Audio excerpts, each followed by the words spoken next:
Hello student, आप सबको self study पर स्वागत है। आज हम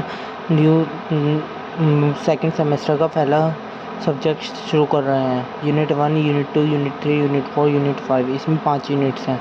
इसका सिलेबस ये है। अब इसमें हमारा पहला टॉपिक है व्हाट इज़ स्टैटिक्स। स्टैटिक्स हमारी क्या होती है? स्टैटिक्स हमारी दो सेंस से होती है। पहली होती है सिंगुलर सेंस, दूसरी होती है ट्रिपुलर सेंस। सिंगुलर सेंस में हमारी डेफिनेशन आती है जैसे कि statics involve collection of data, organisation of data, presentation of data, analysis of data, interpretation of data.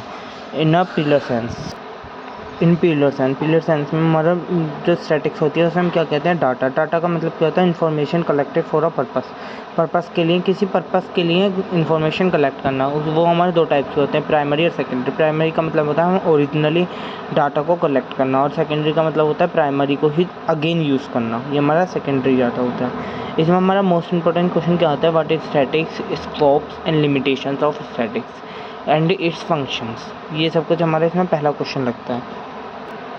अब इसके कुछ स्कोप्स होते हैं। पहला होता है study of relationship between two और मोर फिनोमेना। मतलब कुछ सब्जेक्ट्स होते हैं, कुछ टॉपिक्स होते हैं जिनके ऊपर हम इनकी स्टडीज़ करते हैं। दूसरा कि हमारा ये हेल्प करता है फोरकास्टिंग में। तीसरा ये हमारा हेल्प करता है फॉर्मुलेटिंग ऑफ पॉलिसीज। फोर्थ हमारा होता है कि ये न्यूमेरिकल फिगर में ही कहलाता है। फिफ्थ हमारा ये हमारा सर्वे लेने में, कलेक्टिंग और डाटा करने में हेल्प करता है। ये हमारे स्कोप्स में, हमारे एडवांटेजेस में से कुछ पॉइंट्स ले सकते हैं, बट लेकिन अगर हमें स्कोप्स में कुछ पॉइंट याद नहीं आते हैं उस टाइम पर हम इस काम को करते हैं। इसमें कुछ लिमिटेशन है। पहली लिमिटेशन यही होती है कि हर डाटा को इकट्ठा करने के समय पर हमारी कुछ ना कुछ एरर आ सकती है। ये हमारा लिमिटेशंस में कहलाएगा। जैसे जजमेंट के समय पर आ सकती है, या क्या नाम है, हम कोई वो बना रहे हैं, डाटा बना रहे हैं, उस टाइम पे एरर आ सकती है। तो ये सब हमारी इसमें कहलाएगी। हमारे दो तरीके के फंक्शन होते हैं, डिस्क्रिप्टिव और इन्फेंट्रल। डिस्क्रिप्टिव जो होते हैं वो टेबल के फॉर्म में होते हैं, और इन्फेंट्रल जो होते हैं वो डाटा के बेस में होते हैं, जैसे कि कोई डाटा तैयार करना। और डिस्क्रिप्टिव जो होते हैं वो हमारे टेबल के फॉर्म में, जैसे कि हम कोई टेबल फॉर्म तैयार करते हैं, इसमें काम आते हैं।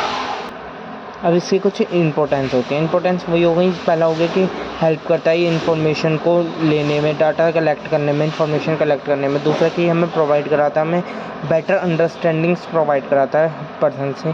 फिर तीसरा हमारा कि हमारा हेल्प करता है कि किस टाइप से स्टैटिकल की हम इस फील्ड की किस टाइप से प्लानिंग कर सकते हैं, किस तरह से डिज़ाइन कर सकते हैं, जिससे कि इसमें इफेक्टिंग ना आए ज़्यादा इसी से। नेक्स्ट क्वेश्चन हमारा आ सकता है differentiate between primary and secondary data, description between method of collection of primary and secondary data, starting and relative merits and demerits. इसमें जो मेन क्वेश्चन लगता है वो ये लग सकता है प्राइमरी एंड सेकेंडरी डाटा। वो बताया मैंने, प्राइमरी मतलब कि फर्स्ट हैंड इन्फॉर्मेशन, सेकेंडरी का मतलब कि प्राइमरी को ही अगेन यूज़ करना। ये हमारा ओरिजिनल इन्फॉर्मेशन होती है, हमारी ओरिजिनल इन्फॉर्मेशन नहीं होती है। इसमें हमारा नेचर जो होता है वो फॉर्म में रॉ मटेरियल के रूप में, और हमारा फिनिश फॉर्म में जो बनता है वो सेकेंडरी डाटा में जाके बनता है। ये हमारा रियल टाइम पे, मतलब टाइम टू टाइम पे वो किया जाता है। ये हमारा प्राइमरी डाटा का जो पास्ट का डाटा होता है उसके टाइम पे किया जाता है। कलेक्शन ऑफ टाइम इसका लॉन्ग होता है, इसका शॉर्ट होता है। इसमें कॉस्ट जो लगती है वो बहुत ज़्यादा एक्सपेंसिव होती है, क्योंकि सर्वे हम सबके घर जा करते हैं, और इसमें हमारी इकोनॉमिकली लगती है, क्योंकि हम इसी प्राइमरी डाटा को ही सेकेंडरी डाटा में यूज़ कर लेते हैं।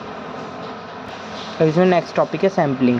सैम्पलिंग क्या होती है? हमारी एक फ्रैक्शन होती है, सब पार्ट होता है पॉपुलेशन का, जो कि हमारा रिप्रेजेंटिंग करता है पॉपुलेशन को, वूल पॉपुलेशन को रिप्रेजेंट करता है। ये हमारा सैम्पल कहलाता है। सैम्पलिंग क्या होती है? इसकी जो वैलिड स्टैटिकल प्रोवाइडिंग होती है, यूज़ करता है ड्राइंग का, सैम्पल में ड्राइंग का यूज़ करता है, तो वो क्या करती है हमारी सैम्पलिंग। ये हमारा सैम्पल और सैम्पलिंग होता है। और इसमें हमारा एक लास्ट टॉपिक बच रहा है। इसमें लास्ट टॉपिक है हमारा ग्राफिकल रिप्रेजेंटेशन, जो कि हम ग्राफिक के रूप में करते हैं। It can be represented by graphically, यानी इसमें हमारा जो होता है, इसमें हमारा जो क्वेश्चन पूछा जाता है वो पूछा जाता है व्हाट इज ग्राफिकल रिप्रेजेंटेशन, जो कि हमारा रिप्रेजेंट करते हैं ग्राफिकल फॉर्म में, जैसे कि हिस्टोग्राम, पाई चार्ट, बार, और हमारे 2-3 टॉपिक और होते हैं इस टाइप से, लाइन के रूप में, इन सब चीज़ों में, इन ग्राफों के रूप में, यानी। और हमारे जो है इसके यही वो हो जाएंगे। इसमें मेरिट डिमेरिट्स होते हैं हमारे।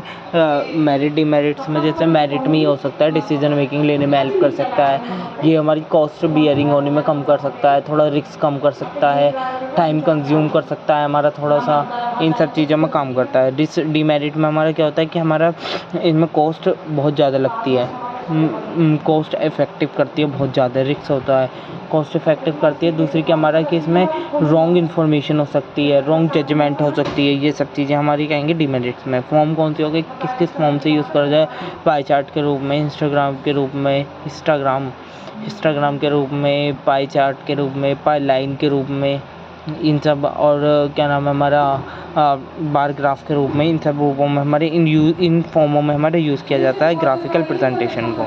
ये हमारा लास्ट टॉपिक था यूनिट 1 का। एक टॉपिक आता है टेबुलेशन। टेबुलेशन वो होता है हमारा जो कि क्लास से एक टेबल प्रिपेयर करना या चार्ट प्रिपेयर करना डाटा का, ये हमारा क्या कहलाता है टेबुलेशन। ये हमारा 3 नंबर में पूछा जा सकता है, छोटा मोटा बनाकर दिखा देना टेबुलेशन।